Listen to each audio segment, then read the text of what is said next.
Bismillahirrahmanirrahim. Tes tes tes tes.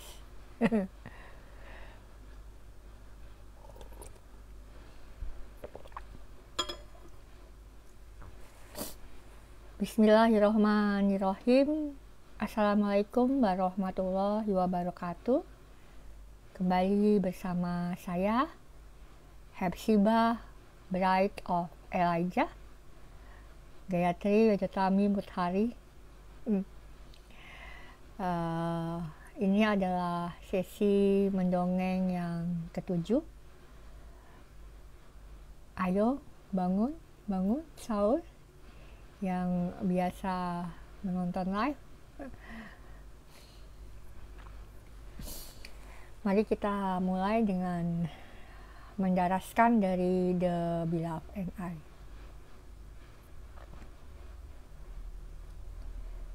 In the name of God, most gracious, merciful, all praise is God, Lord of the universe, most gracious Lord, and Lord most merciful, King of the day of judgment. We rehearse to you alone our worship and petition. Guide us, O Lord, in your right admonition, not in their path who know your heart, nor in their way whose steps go to perdition. Amin. Alhamdulillah. Ya, kita sudah sampai di sesi yang ketujuh, dan kita kemarin membahas satu tema yang cukup kontroversial ya. Tapi untungnya sebetulnya kita ini hidup di negara Indonesia, dan sebetulnya selama saya beraktivitas dari tahun 2010 hingga tahun 2024 saat ini, kebetulan bidang yang sering saya tekuni itu adalah bidang lintas iman, dialog antar iman. Sebetulnya kita ini lebih banyak memiliki kemampuan dan keterampilan untuk hidup merangkul berbagai perbedaan dan keberagaman. Kita mampu untuk hidup berdampingan, dan karena itu di Indonesia ini sebetulnya cukup kaya dan cukup beragam dalam keagamaan, kebudayaan, pemikiran, ya kan.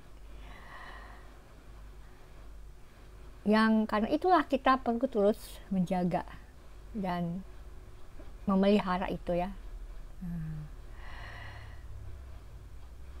Jadi biasa aja kita berbeda pendapat, termasuk kalau ada yang mendengar dongeng saya mengatakan itu nggak benar ya. Ya namanya juga dongeng ya kan. Makanya saya menyebutnya dongeng aja lah gitu kan. Jangan serius-serius.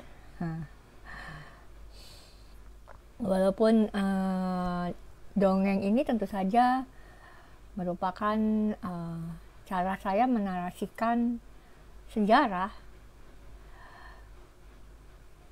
dari apa yang disampaikan di dalam kitab The Beloved and I. Dalam kitab The Beloved and I ini banyak sekali cerita-cerita dalam puisi yang kita mungkin tidak akan paham kalau kita tidak memahami ada cerita sejarah tentang itu atau cerita dongeng tentang itu. Nah, jadi kita sedikit mereview dongeng saya yang kemarin yang menceritakan tentang Imam Muhammad Al-Hanafiyah yang telah diwasiatkan oleh ayahnya Imam Ali ibn Abi Thalib bahwa beliau ini adalah putra yang ditugaskan untuk memelihara Al-Quran.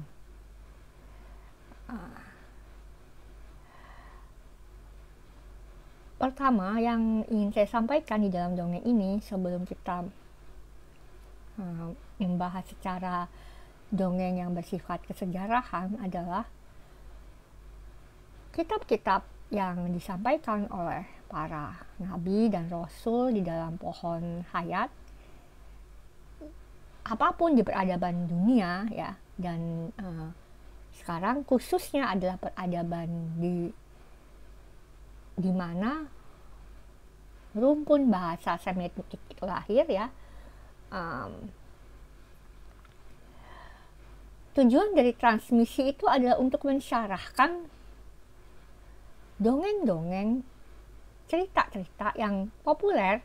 Pertama yang populer, yang kedua adalah yang dianggap sebagai yang resmi, narasi official, the official narratives of the government or the kingdom. Nah, jadi ada dua yang utama ya, yang populer dan yang disebut resmi, itu kan. Misalnya kalau yang populer itu ada satu koran mengatakan terjadi peristiwa gempa bumi di satu tempat. Nah, peristiwa itu memakan korban 100 orang. Itu tersebar, populer, terkenal. Oh, itu ada gempa bumi di tempat anu gitu kan. Korbannya 100 orang. Itu populer. Kemudian ada dongeng-dongeng orang mengatakan, oh yang meninggal ini orang-orang yang banyak berbuat dosa gitu kan. Dan itu menjadi populer. Nah, kemudian ada versi kerajaan yang mengatakan gempa bumi itu terjadi karena adanya gesekan-gesekan di gunung gitu kan. Itu hanya memakan korban 50 orang saja kok gitu kan. Dan mereka adalah warga negara yang baik. Itu versi dari pemerintah atau kekerajaan. Nah, transmisi itu akan memberikan satu syarahan terhadap yang populer dan yang resmi itu dari kerajaan. Contohnya adalah yang disampaikan di dalam kitab Bereshit tentang banjir, kan, banjir Nuh, kemudian juga kisah di Taman Eden. Nah, itu akan menyampaikan pengalaman. Pertama ini adalah satu pengalaman kemanusiaan yang dialami oleh sang nabi, tapi kemudian juga ini untuk mensyarahkan cerita-cerita yang populer dan yang resmi itu, yang official itu, yang biasanya ada di inskripsi atau di manuskrip gitu kan, untuk membuat kita merenungkannya kadang-kadang atau bahkan seringkali dengan cara yang berbeda, dengan cara orang yang populer melihatnya, atau berbeda dengan versinya pemerintah gitu kan. Nah, ambillah contoh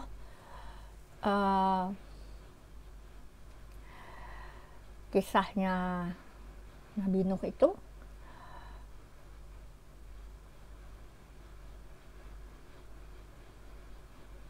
Biasanya orang akan mengatakan itu adalah satu plagiat atau contek kepada cerita-cerita yang beredar di Sumeria atau di Babilonia ya.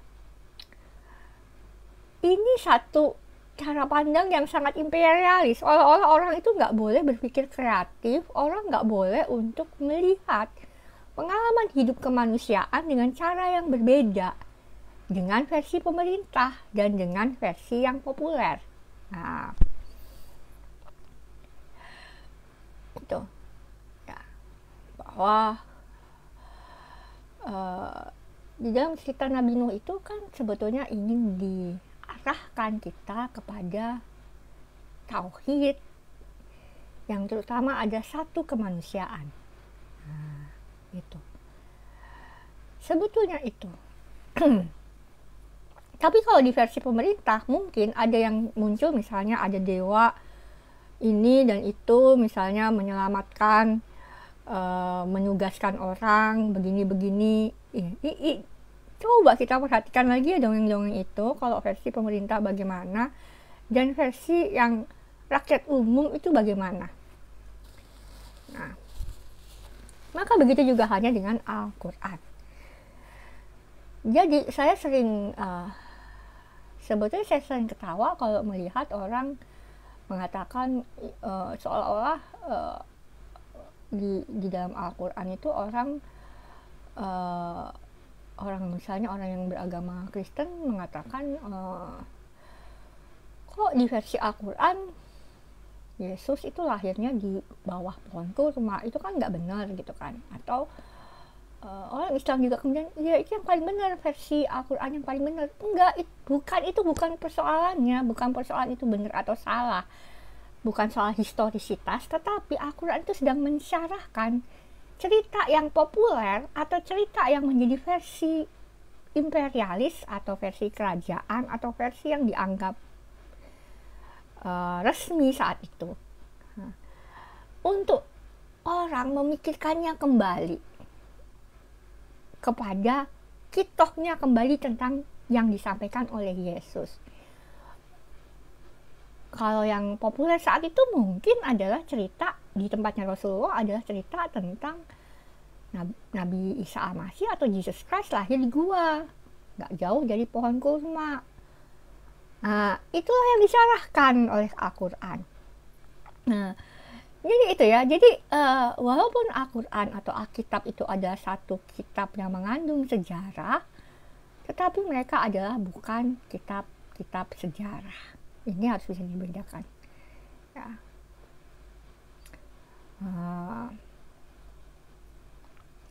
Nah, kembali saya ingin menceritakan tentang Imam Muhammad Al-Hanafiyah. Coba kita tulis ya. Muhammad Al-Hanafiyah, saya ingin supaya kita clear di sini. Karena kita judul dongengnya kan adalah Mahadawiyah atau Mesianisme, kembalinya itu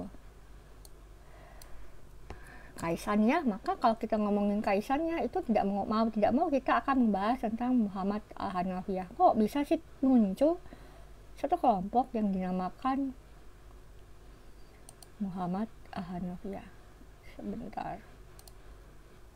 Oke.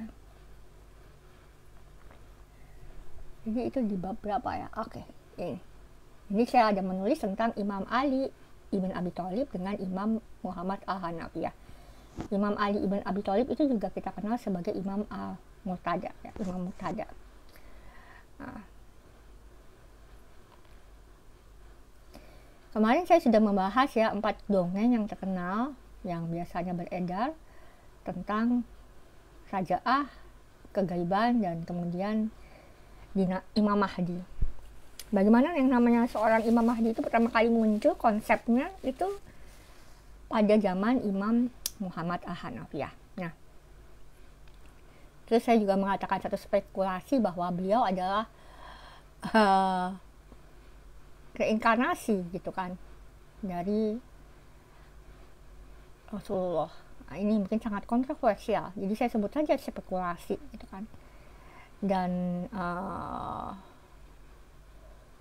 yang saya sampaikan lagi kemarin adalah pertanyaan jadinya kan, loh, pertama kalau gitu bagaimana dengan ini, kayaknya bertentangan nih dengan imamiyah gitu kan. bertentangan dengan Ismailiyah. Apalagi kalau di dalam tradisi Daudiyah dan The Beloved NI itu jelas-jelas menyebutkan sanad 12 imam, termasuk anaknya dari Imam Hasan Al-Askari. Itulah kan, inilah kalau saya dulu itu susah payah mati-matian saya belajar di Daudiyah itu adalah apa. Kalau di dalam tradisi lain tuh punya kebiasaan untuk melihat perbedaan, terus itu salah, ditabrakkan, dibenturkan. Kalau di Daudiyah saya diajari tuh malah jangan mencari selalu itu tempat yang lain salah. Jangan mencari narasi yang lain itu salah, dua hal itu salah. Karena ini kan semua dongeng ya, atau cerita atau hadis atau apa gitu ya. Tapi kita melihat titik temunya itu apa. Jangan yang kita anggap salah itu, yang kita anggap saling bertolak belakang itu sebetulnya tidak bertolak belakang, tapi saling memiliki titik temu dan ada rekonsiliasinya. Itu memang mati-matian ya saya belajar itu. Waktu saya belajar The Beloved NI itu, dari tahun 2010 udah 14 tahun belajarnya. Itu saja 14 tahun saya nggak katam-katam The Beloved NI ya. Bagaimana katamnya ya? Nah,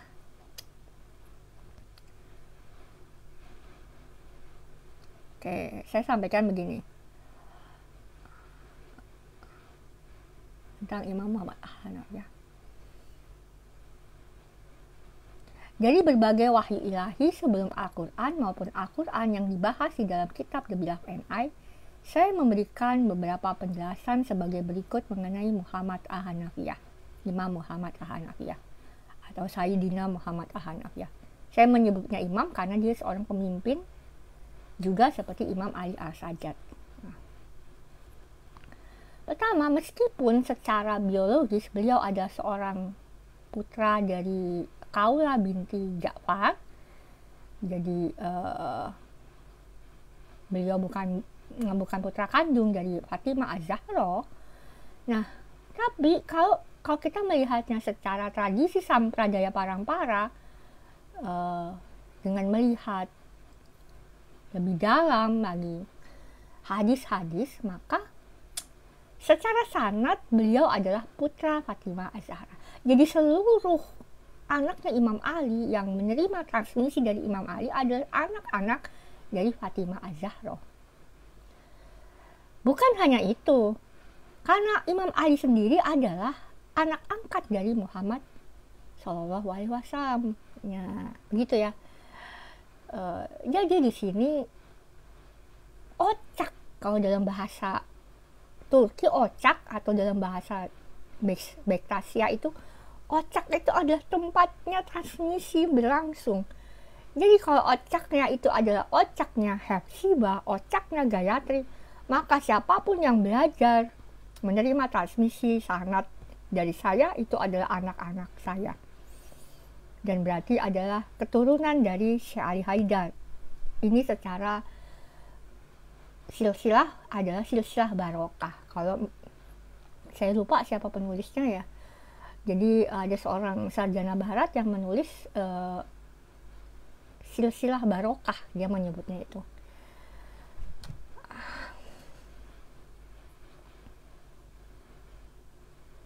Nah, kenapa kita katakan begini? Karena seperti yang saya katakan pada seringkali banget ya, bahwa sistem pohon hayat adalah tentang keberlanjutan transmisi. Jadi itu bukan tentang nation, bukan tentang nation state, bukan tentang kesukuan yang kita hanya berpatokan kepada DNA gitu kan, atau warna mata yang sama, golongan darah yang sama, gitu, dan seterusnya.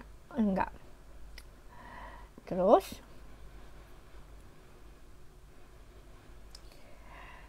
ketika Rasulullah SAW meninggal, keberlanjutan transmisi ini dilanjutkan oleh Bunda Fatimah Az-Zahra.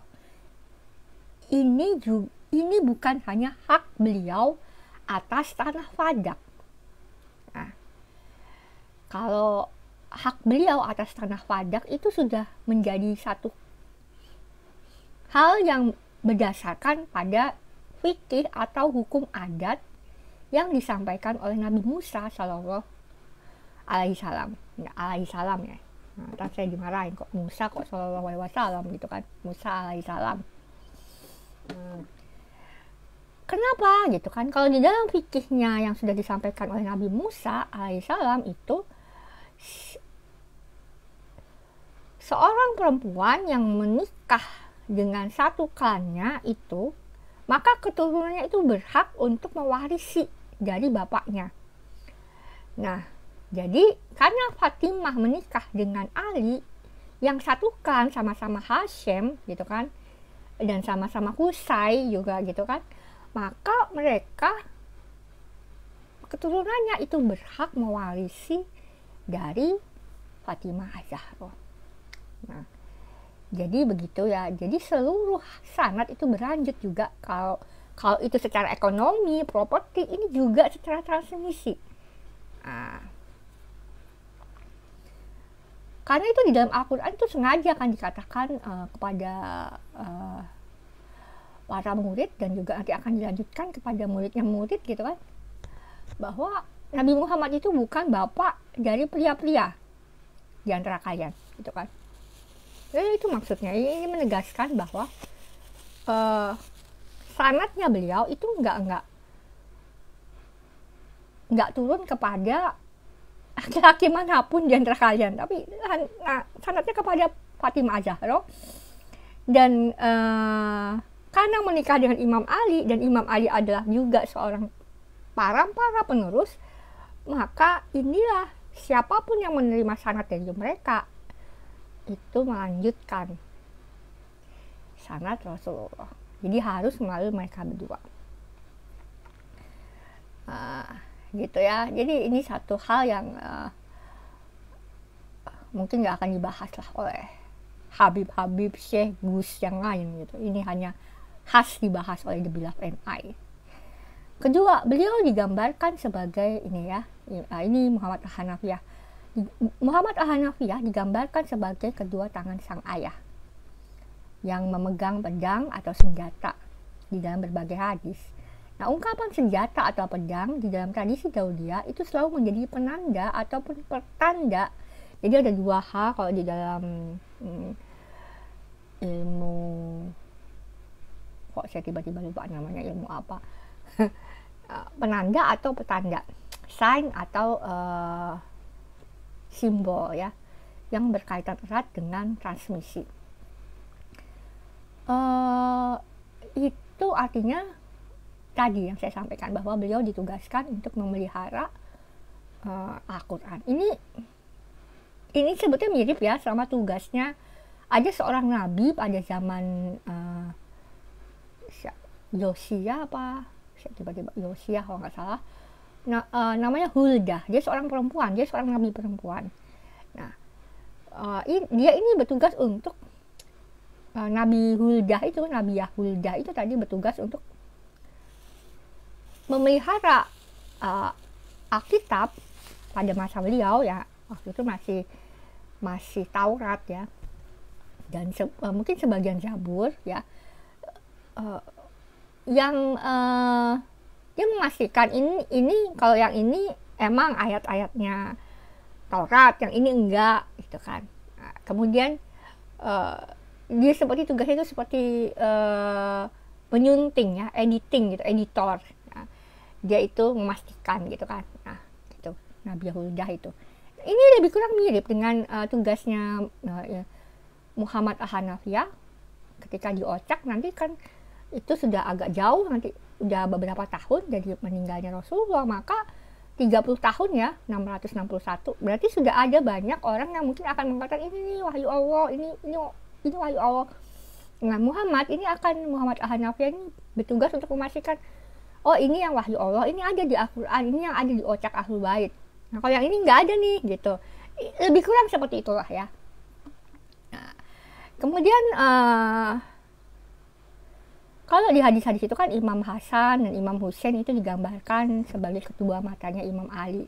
Nah, ungkapan mata ini adalah perlambang sebagai saksi-saksi Allah. Jadi nanti kita sudah cerita kemarin-kemarin bahwa beliau akhirnya menjadi syuhada yang luar biasa agung yang menggenapi nubuatan dari Yesus Kristus dan juga datuknya Rasulullah SAW.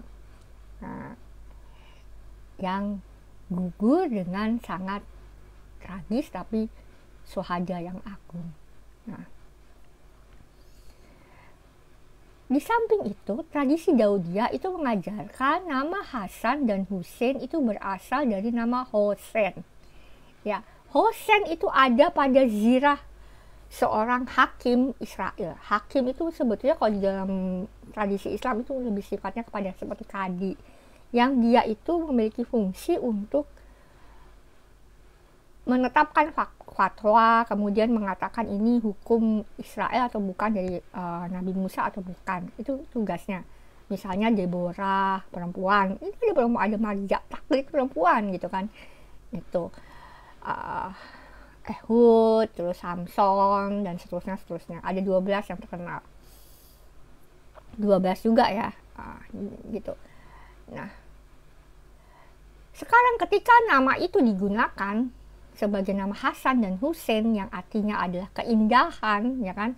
Hasan, Husain, keindahan, ketampanan, keelokan. Nah, ini menjadi satu simbol bahwa mereka berdua lah,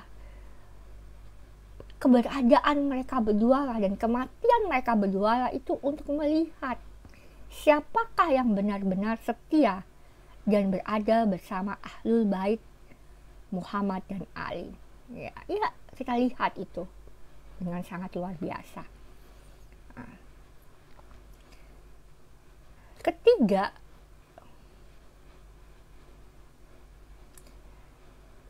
kita mengingat ada hadis yang mengatakan bahwa Imam Mahdi itu namanya seperti namaku dan ayahnya namanya seperti namaku, nama ayahku. Jadi kan nama Muhammad itu Muhammad gitu kan. Terus ayahnya Abdullah. Nah, kita tahu bahwa nama Abdullah itu seperti nama Nabi Muhammad. Itu ada nama yang sebetulnya ada gelar yang generik gitu ya.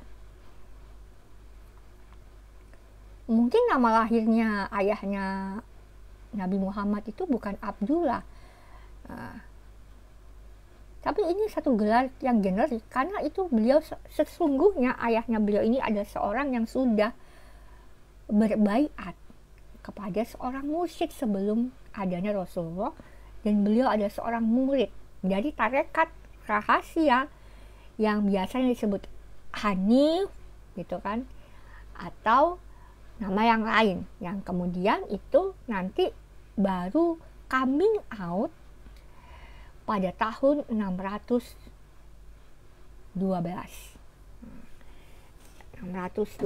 gitu kan. Nah, di bawah kepemimpinan Nabi Muhammad. Tapi pada masanya bapaknya ini belum coming out. Jadi kita lihat ya, ada banyak nama-nama yang itu sebetulnya bukan nama-nama lahir gitu kan.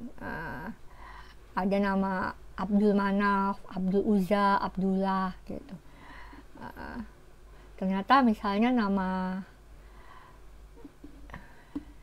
Abdul Muthalib itu Sheba gitu kan. Terus namanya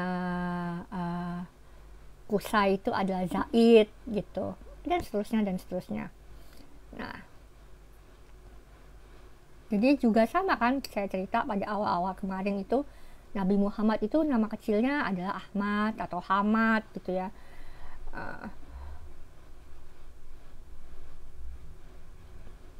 Ini juga sama sebetulnya kalau di dalam ceritanya Nabi Isa, namanya Yesua. Sebetulnya kata orang-orang namanya itu manggilnya itu Yesu, semacam itu kalau dialek tertentu di dalam Semit ya. Itu selain itu nama yang generik, itu juga bisa jadi adalah nama yang gelar diberikan kepada beliau karena beliau itu seperti seorang Nabi Yosua. Kita tahu Yosua itu adalah seorang jenderal yang dipilih oleh Allah.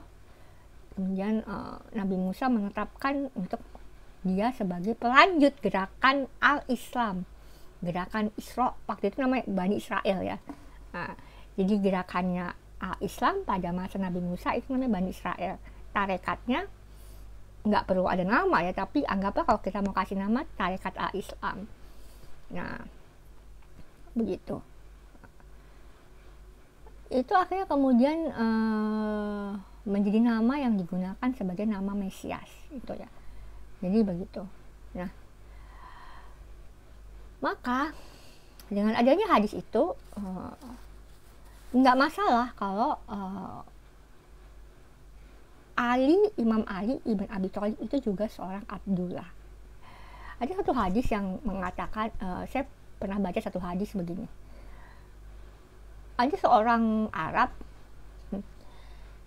yang dia bilang begini, saya nama saya seorang Abdullah gitu.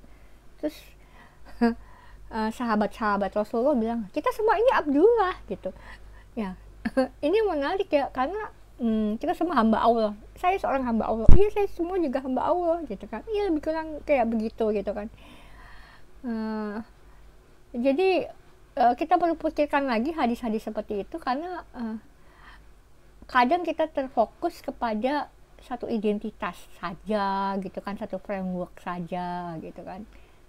Nah, itu ya, itu hal ketiga yang saya sampaikan. Hal yang keempat adalah di dalam berbagai cerita, orang pertama yang diizinkan dari lahir memperoleh nama pribadi Muhammad adalah Muhammad Al-Hanafiyah. Sejauh ini yang saya tahu ya, kalau ada cerita-cerita dongeng lain silahkan sampaikan kepada saya, ada nggak sebelum itu. Dan lebih unik lagi bahwa itu diceritakan, disampaikan di dalam mimpi, boleh anakmu boleh mendapatkan nama dariku, Muhammad, langsung itu. Ada sahabat Rasulullah nama lahirnya bukan Muhammad, tapi kemudian diganti sebagai Muhammad. Jadi bukan nama lahir ya, ini nama lahir langsung gitu kan.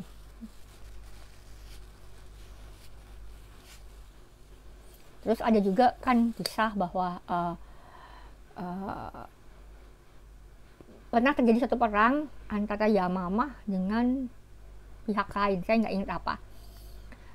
Kemudian itu Kaula berada di Madinah karena itu. Kemudian secara nggak sengaja Nabi Muhammad itu melihat kayaknya anak menantu saya ini tertarik kepada dia ya. Padahal kan Rasulullah itu nggak suka kalau Imam Ali itu menjualkan Bunda Fatimah Az-Zahra.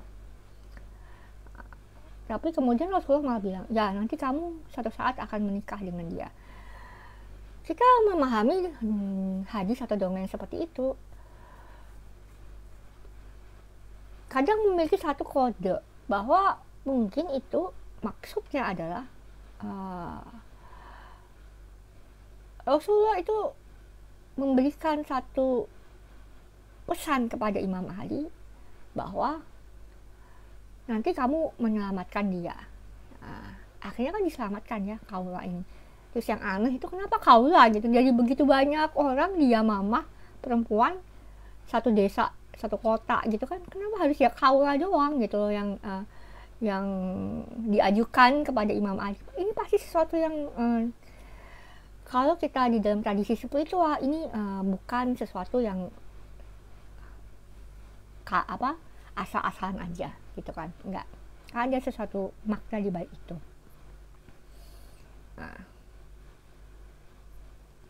Nah, maka saya bilang begini, jika hadis itu benar, ini lebih merupakan tanda dari sang Nabi bahwa dia itu adalah satu-satunya perempuan yang diizinkan langsung oleh Rasulullah untuk dinikahi setelah Bunda Fatimah wafat. Nah, sementara kalau Umamah binti Zainab binti Muhammad yang adalah cucu kesayangannya Rasulullah, kenapa kok Rasulullah nggak bilang, udah kamu nanti suatu saat nanti kamu akan menikah dengan Umamah? Kenapa Rasulullah nggak bilang? Ya gini, karena pernikahan Imam Ali dengan Umamah itu atas permintaan Bunda Fatimah.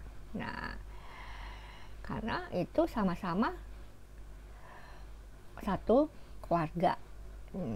Gitu.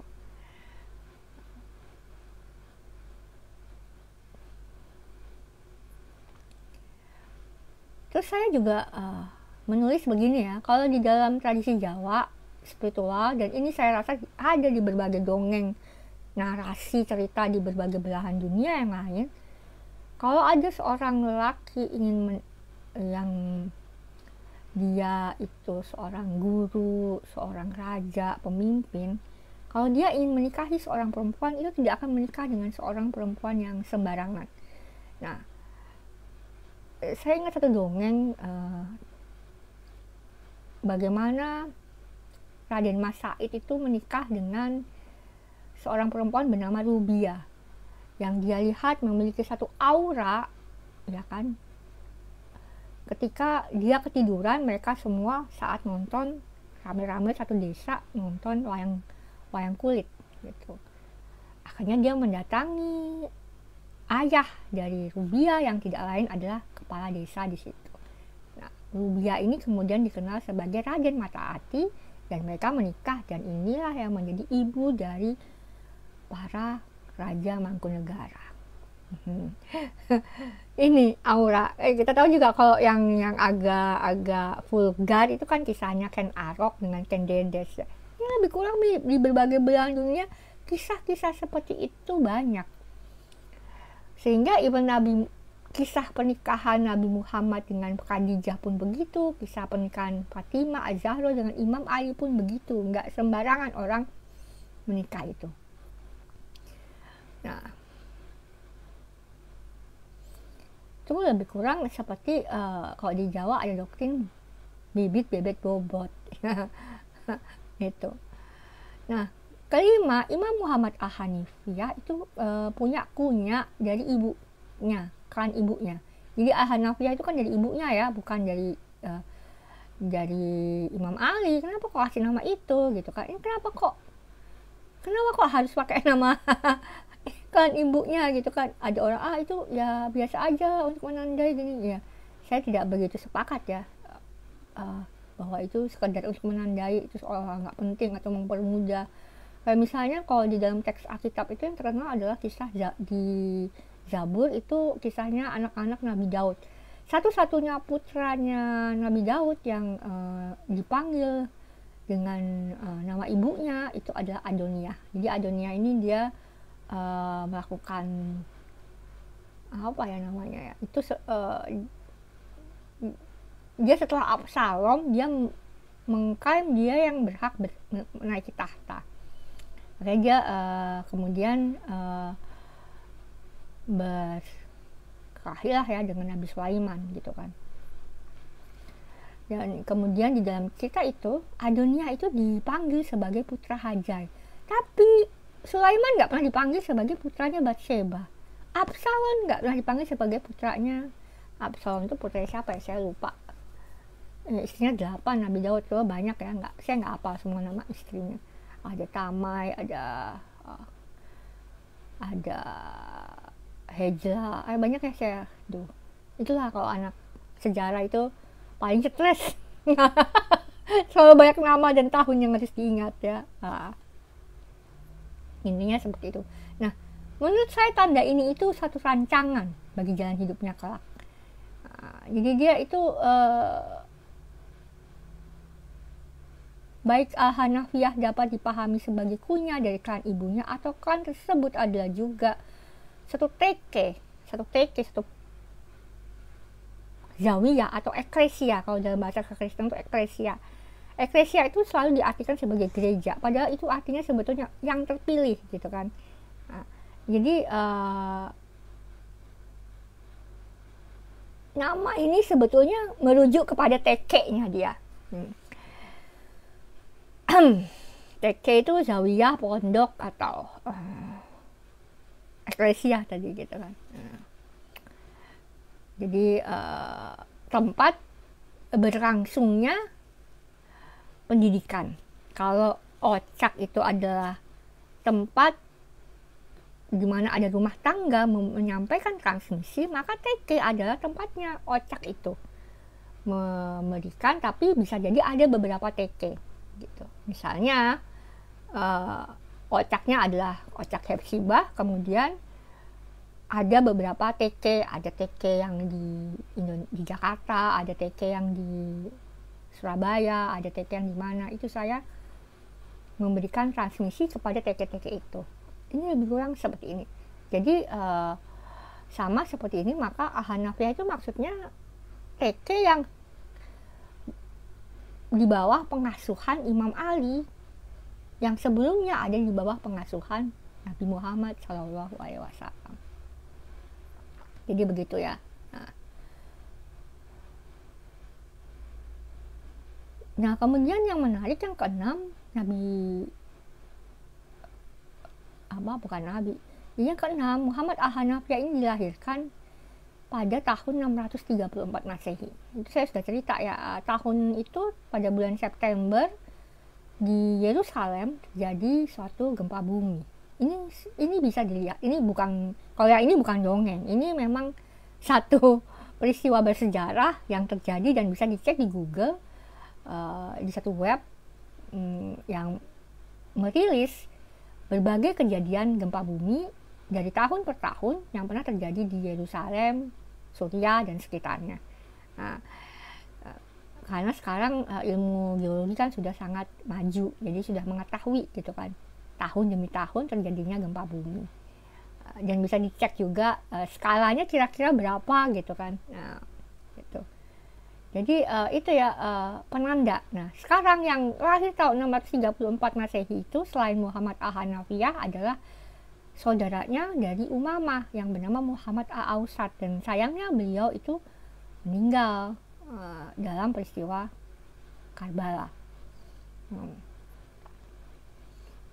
Jadi kandidat yang kandidat lain udah nggak ada. Jadi kandidatnya sekarang Muhammad Al-Hanafiyah. Yang ketujuh adalah ini yang mungkin tidak banyak diceritakan oleh orang-orang. Diceritakan di dalam tradisi sejumlah kelompok yang kemudian dihimpun ke dalam Bektasisme, di antara lain adalah Kizilbas, Safawiyah, dan lain-lain. Ini Safawiyahnya sebelum mereka mendirikan dinasti Safawiyah di Iran ya.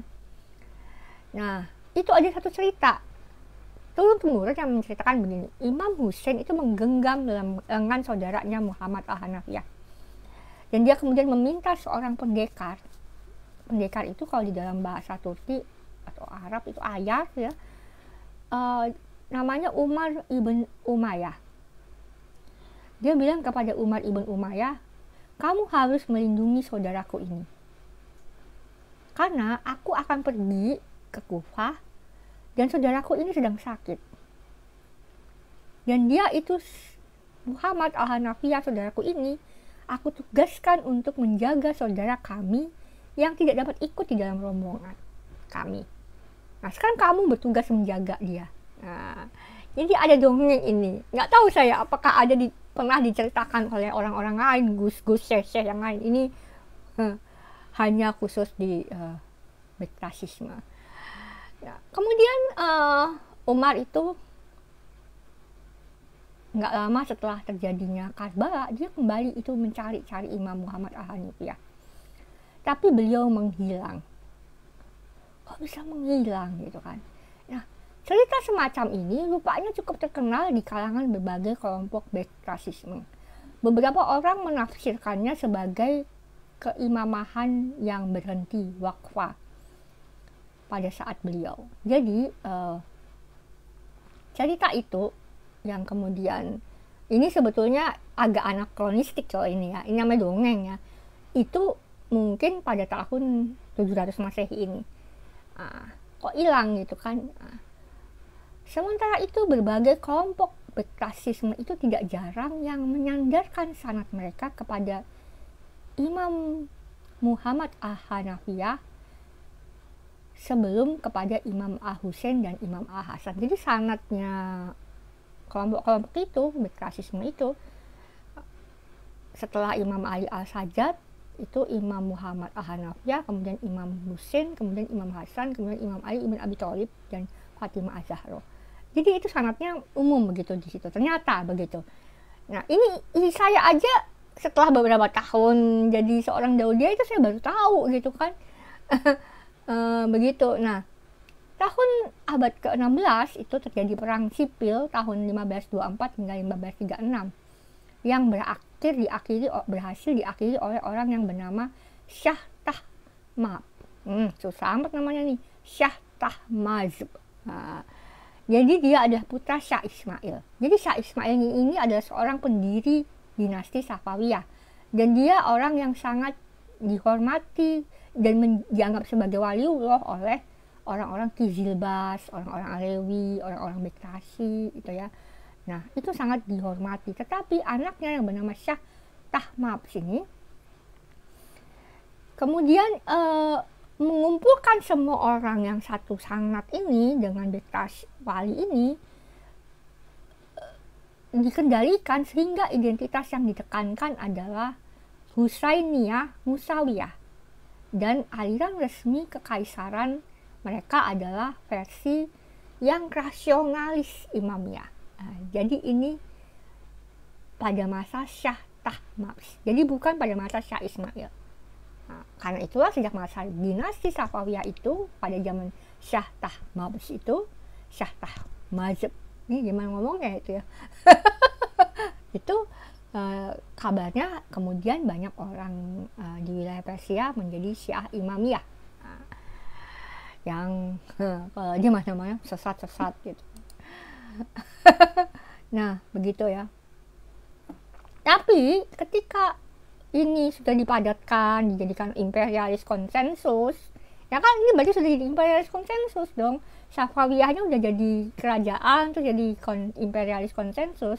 Nah, itu terjadi di Persia begitu. Tapi kisah-kisah seperti yang tadi saya sampaikan tentang Imam Husain memegang tangannya Imam Muhammad Al-Hanafiyah itu masih terus direproduksi. Kemungkinan di India. Kemungkinan itu juga melalui tarekat Shatoriyah. Nah, pasti orang mengenal namanya tarekat Shatoriyah. Itu tarekat yang sangat terkenal di dunia kita ya, di dunia Nusantara. Yang tadinya berkembang di India, kemudian dibawa ke Nusantara. Nah, kemudian cerita-cerita itu disadur di Kepulauan Melayu, yang antara lain kita kenal di dalam Hikayat Muhammad Al-Hanafiyah. Hikayat ini tetap terkenal sampai abad 17 Masehi. Saya sebagai orang yang skripsi saya itu mengenai sejarah intelektual Aceh, saya sangat mengenal Hikayat Muhammad Al-Hanafiyah. Dan saya waktu di Malaysia kan ayah saya mempelajari Hamzah Fansuri, saya kemudian juga terpapar oleh hikayat-hikayat Melayu, termasuk Hikayat Muhammad Al-Hanafiyah. Nah, dan kisah-kisah itu, kisah-kisah mengenai Imam Muhammad Al-Hanafiyah ini, rupa-rupanya itu sangat terkenal. Saya juga baru sadar beberapa tahun terakhir bahwa ini menjadi satu cerita yang terkenal, dongeng yang terkenal secara tradisi lisan di Sumatera Barat, di Aceh, di Sulawesi, termasuk di kalangan orang-orang Kajang atau Amatoa dan di kalangan orang-orang Bajau. Setelah saya berinteraksi dengan sahabat saya yang bernama Jaka Elbar Albarani, itu saya baru tahu gitu kan. Nah, tetapi sebelum itu ketika saya di Malaysia dan saya mempelajari sejarah di fakultas, waktu itu namanya belum ilmu budaya, fakultas sastra, jurusan sejarah, saya mempelajari sejarah intelektual Aceh. Hikayat Muhammad Al-Hanafiyah saya sudah tahu, dan ini adalah salah satu naskah Melayu klasik yang tertua. Kalaupun dia bukan satu-satunya ya, tapi ini sangat tua karena dari abad ke-16 Masehi. Yang saya maksud klasik itu adalah bahasanya yang klasik. Kalau sebelum lagi ada periode yang bahasanya sangat lebih Sanskrit ya. Ini bahasanya Melayu klasik, berarti itu bahasa yang sudah banyak dipengaruhi oleh bahasa Arab dan Persia. Nah, yang saya tahu bahwa hikayat ini menjadi salah satu bacaan wajib yang didaraskan kepada para tentara kerajaan Melayu saat menghadapi Portugis, dan pada saat bulan Muharram dibacakan di istana-istana kerajaan Melayu. Jadi unik sekali bagaimana di wilayahnya sendiri sudah nggak bisa terkenal, nggak bisa berkembang, hanya mungkin tersembunyi ya di dalam tarekat-tarekat ini, tapi dibawa ke Melayu seperti itu. Jadi kalau di dalam Hikayat Muhammad Al-Hanafiyah itu tidak mengisyaratkan adanya waqfah tadi. Jadi keimamahan tuh nggak berhenti di Imam Muhammad Al-Hanafiyah. Tapi beliau memenuhi wasiat Imam Hussein dengan menetapkan bahwa Imam Ali Al-Sajjad adalah penerus Imam Hussein. Dan walaupun beliau itu mengalami kegaiban. Ini unik ya. Nah, jadi ini saya ingat menjadi satu pola yang sama seperti kasus Musahib Muhammad dengan Ali. Nabi Muhammad dengan Imam Ali. Nabi Muhammad itu dinubuatkan menerima wahyu Al-Quran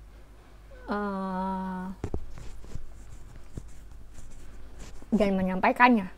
Tetapi nanti setelah beliau meninggal, hanya ada satu arketipe yang mampu untuk menjelaskan Al-Quran, yaitu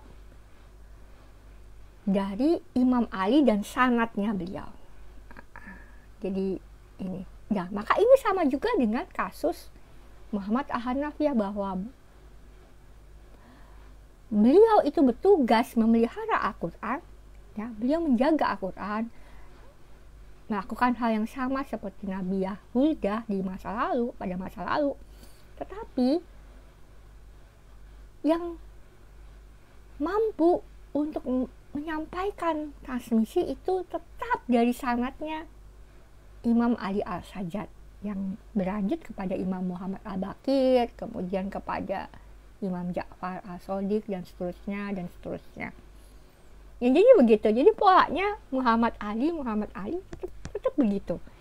Nah, itu kalau di dalam tradisi Bektashi itu uclernya atau ekspresi cinta tauhidnya adalah Allah itu Maha Esa, dan kita bersaksi Muhammad dan Ali, disingkat menjadi Allah bir Muhammad Ali.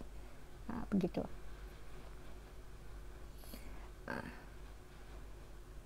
Kemudian yang biasanya dikatakan oleh orang-orang bahwa mereka yang meyakini Imam Muhammad Al-Hanafiyah adalah imam terakhir dan gaib itu disebut sebagai kaisannya atau Syiah kaisannya.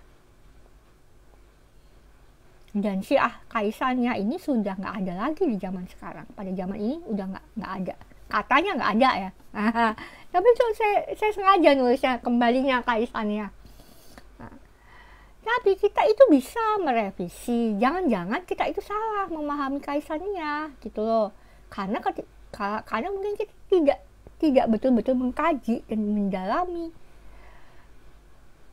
sesuatu di balik munculnya Hikayat Muhammad Al-Hanafiyah, dengan menelusuri asal muasal hikayat itu, bagaimana, walaupun itu dongeng, walaupun itu munculnya abad 16-15, tapi itu ada jejak silsilahnya sebelumnya itu bagaimana gitu kan. Nah, termasuk ketundukan Qizilbash dalam dinasti Safawiyah kepada Shah Tahmasp itu susah banget namanya. Itu. Jadi saya menyampaikan satu pertanyaan, bahwa apakah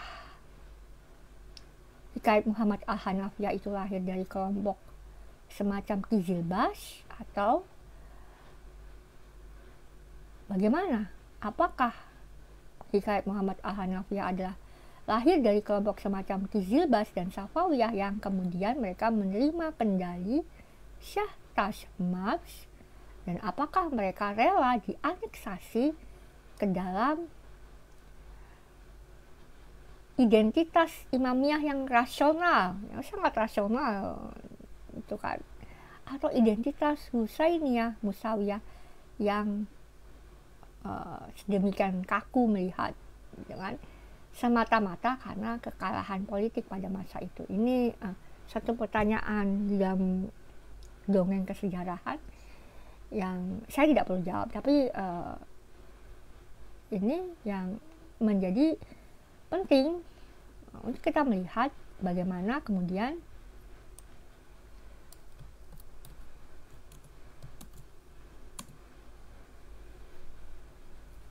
dongeng kita berlanjut kepada kisah pertama yang terkenal tentang Raja Ah, ya, kebangkitan kembali, atau orang yang mengalami asumsi itu kan kenaikan ke langit seperti yang saya katakan kemarin, atau orang yang mengalami kegaiban, ya, dan itu dinantikan kembali.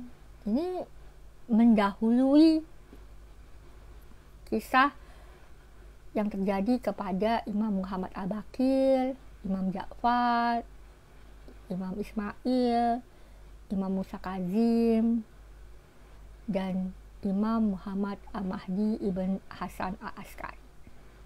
Nah, dan banyak lagi sampai sekarang. Nah, saya memberikan latar belakang itu dulu karena apa yang terjadi kemudian setelah beliau menghilang, ya,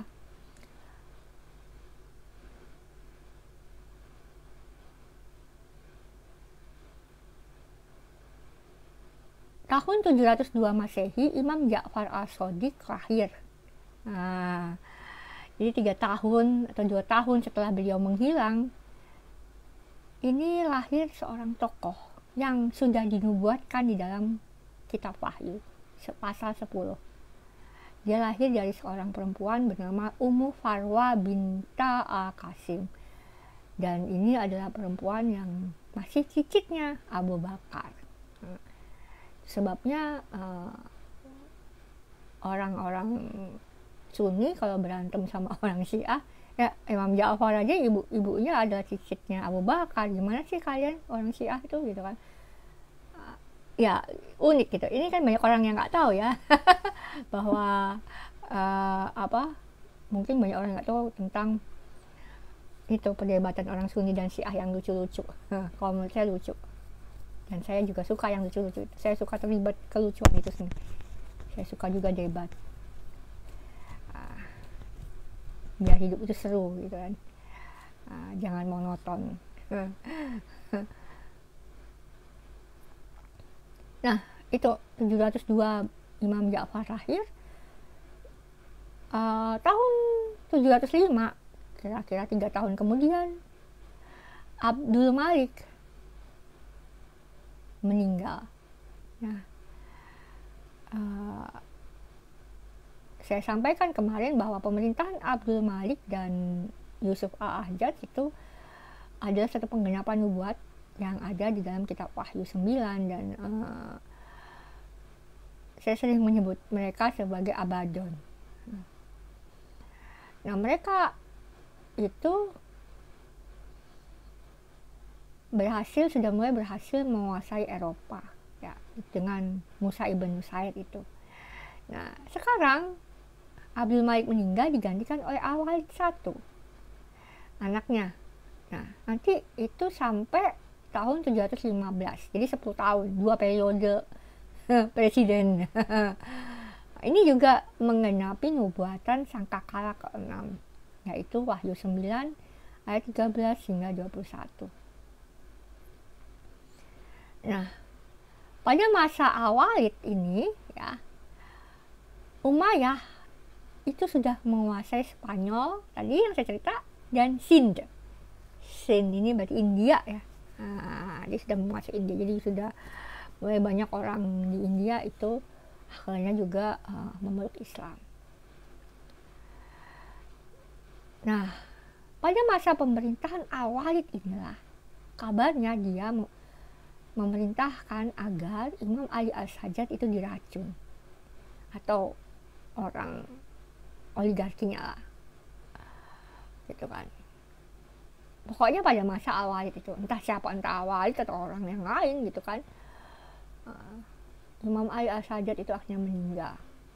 Akhirnya putranya yang bernama Muhammad Al-Baqir itu melanjutkan keimamahan beliau. Nah,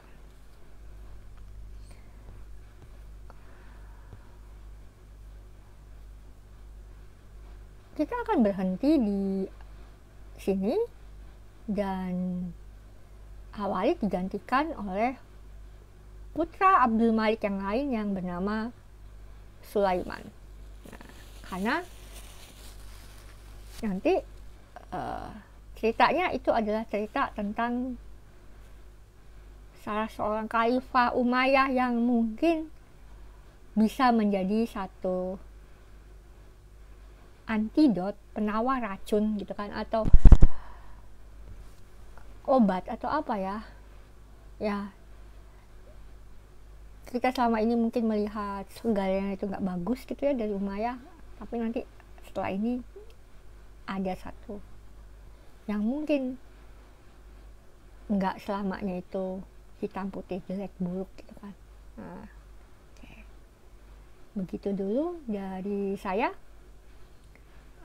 Terima kasih untuk yang sudah menonton. Selamat sahur dan selamat puasa. Billahi fisabil haq wastabiqul khairat. Sidamastu. Assalamualaikum warahmatullahi wabarakatuh.